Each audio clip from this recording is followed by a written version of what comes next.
So NinjaTrader released version 8.0.12.0 and you probably want to know what's new. Well, we got a few new features and 42 fixes, so we'll tell you about the most interesting ones coming up right after this.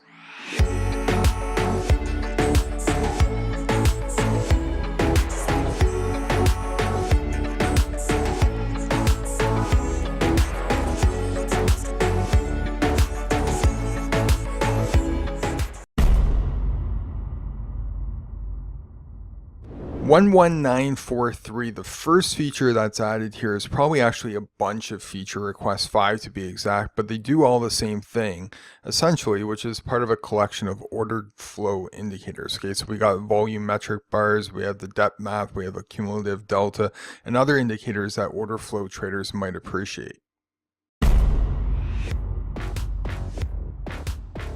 Now, the second feature that they added is support for the Chinese language.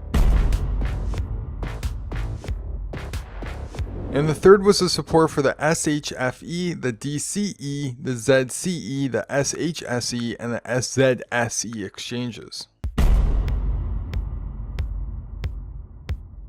Now, on to the fixes. There were 42 of these, but I'm going to go through the most interesting 7. I had to look pretty hard for these as most of them were pretty boring fixes, meaning that the chance of you hitting them were pretty slim, but these are probably the most important ones out of that group. 1, 2, 3, 5, 7. Okay, when using a combination of time frames and the global crosshair, it didn't quite work as expected. That was fixed. You might have remembered that in the previous release, they did a big, huge performance upgrade on the crosshair, so that was amazing.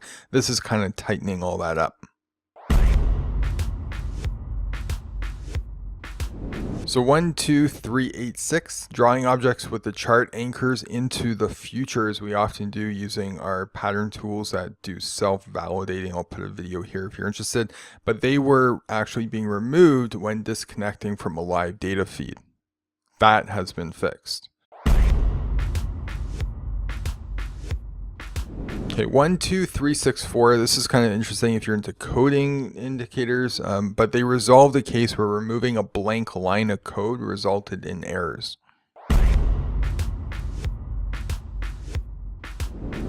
Okay, so 1, 2, 3, 9, 9. The control center and add-ons were not being closed as expected when shutting down NinjaTrader. So we use add-ons to do license verification to allow you to modify ratios of patterns and create your own patterns and stuff like that. It's all done through the add-on tools, okay? Our free news indicator that you can get here, you can actually go in there and you can see all the news events for all the economic news if you trade futures or forex or something like that, stocks, and you want to know that information. So that is all done through add-ons. Well, those add-on windows were not being shut down correctly, and that has now been resolved. So 1, 2, 3, 5, 4, this is if you're using TD Ameritrade. They resolved some scenarios of data streaming and connection losses and improved reconnection handling and all that good stuff. 1, 2, 3, 6, 5. Okay, if you ever generated a trade performance report in NinjaTrader, you might have noticed that the platform does become unresponsive.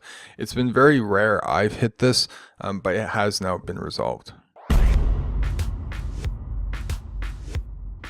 So 1, 2, 3, 1, 7 is probably a little bit more rare, but selecting an alert that was generated from an indicator in the alerts window could result in error on the screen. Okay, I wasn't able to reproduce this in any way to show you what that error looked like, but it has been resolved.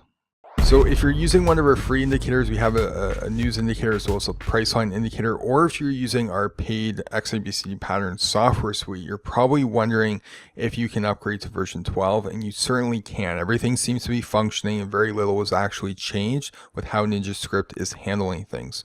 So go enjoy scouting for patterns. If you want those 2 free indicators, we're going to link them up here, and we'll see you guys in our next daily webinar at xabcdtrading.com.